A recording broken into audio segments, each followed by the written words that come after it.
Dear friends, I welcome you to the reflection of the 32nd Sunday in Ordinary Time, Year A. And the theme of our reflection this week is Be Awake and Be Wakeful.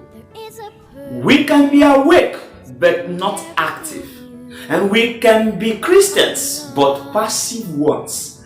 But when we become Christians, active and practicing Christians, then the arrival of the Son of Man will not take us unawares.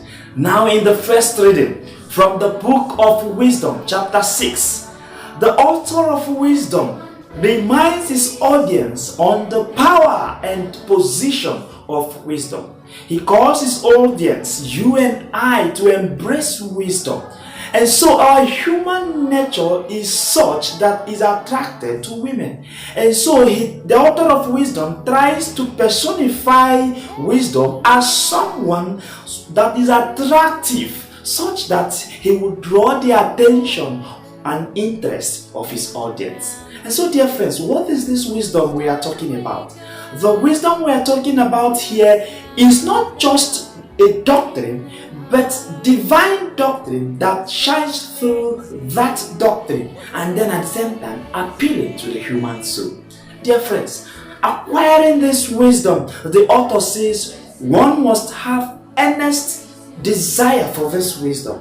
One must have love for this wisdom, and then one must have firm resolution to keep to the laws of this wisdom. And dear friends, being vigilant on account of wisdom, that such a person, wisdom will meet such a person in the right time and then organize such a person in the right thoughts. Now, dear friends, this first reading has its decisive completion in the gospel. But then, in the second reading, from the first letter of St. Paul to the Thessalonians, St. Paul tries to give his audience a principle that will help them, arrange them, guide them as Christians. And so, these Christians, his audience in Thessalonica, the converts in Thessalonica, now were worried about the parousia, the second coming of Christ. For them, they think that the second coming of Christ is something so soon, something that will come within their time. And so they were worried on the faith of their friends and relations who are dead already.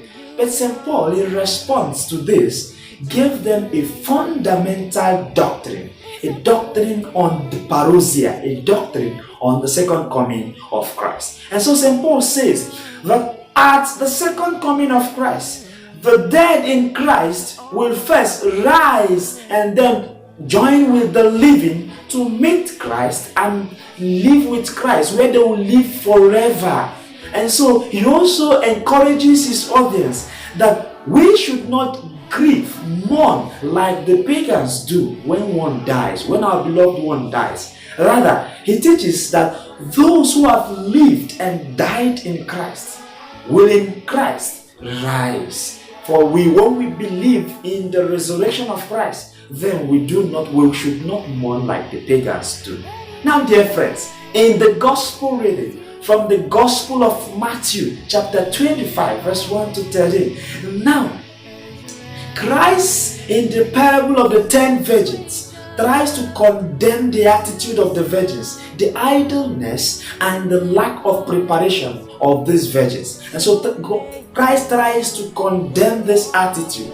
Now, in the parable of the 10 virgins, these 10 virgins, we will find two characters. The first character, who were with their lanterns and had extra oil, and the other virgins who were only with their oil, their lanterns, but had no extra oil. So these two characters. Now let us make analysis and bring out lessons for our Christian journey. Now, the first group, who were with their lanterns but not with extra oil, are considered as the foolish virgins. But then I see them as hypocrites. Hypocrites in the sense that they were with their lanterns without extra oil. And now the implication of this attitude is that They had enough for the present, having no concern for the future. For when the bridegroom arrived, they hadn't enough fuel, enough oil that would take them. So these are the kind of Christians who have this shallow spiritual mentality.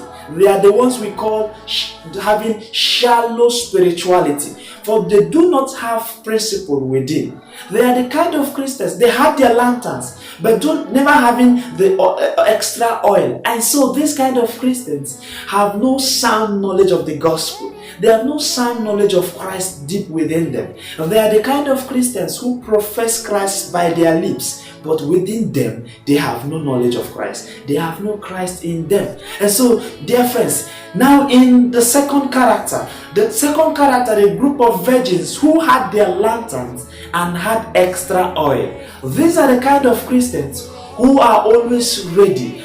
These Christians, these virgins, were ready with their lanterns, were also ready with extra oil.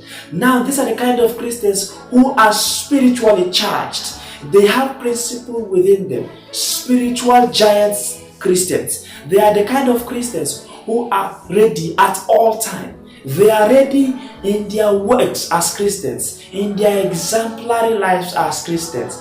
They are active and practicing Christians. And so, dear friends, in the attitude of these virgins, we also find a fault. The attitude of these 10 virgins, we also find a fault. Now, these virgins had the responsibility of keeping the bride company. It's not enough. They also have the responsibility of being with the bride until the arrival of the bridegroom. And then again, they also have the attitude of having their lanterns lit and having oils waiting so as to lighten up the way for the bridegroom on arrival. Because the bridegroom will make way to the bride. And so these virgins were to give illumination, were to lighten up the way for the bridegroom to find his bride. And so, but these virgins neglected this responsibility and at a point slumbered and slept.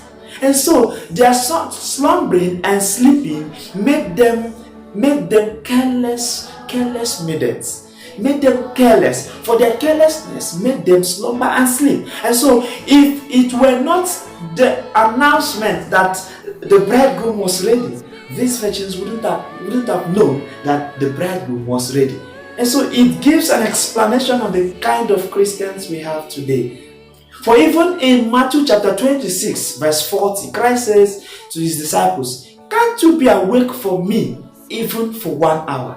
And so Christ is calling us to be vigilant Christians. Christians that are always vigilant at all times and are always active and practicing Christians. Not only active and practicing Christians, that are always ready and prepared as Christians. For Mother Teresa of Avila will say, when we are always ready, our spiritual life, always close to God, always prayerful, then we will not be found wanting before God. And so when we become prepared as Christians, the arrival of the Son of Man, the arrival of the bridegroom will not take us unawares. Dear friends, may the good Lord continue to bless us so that as we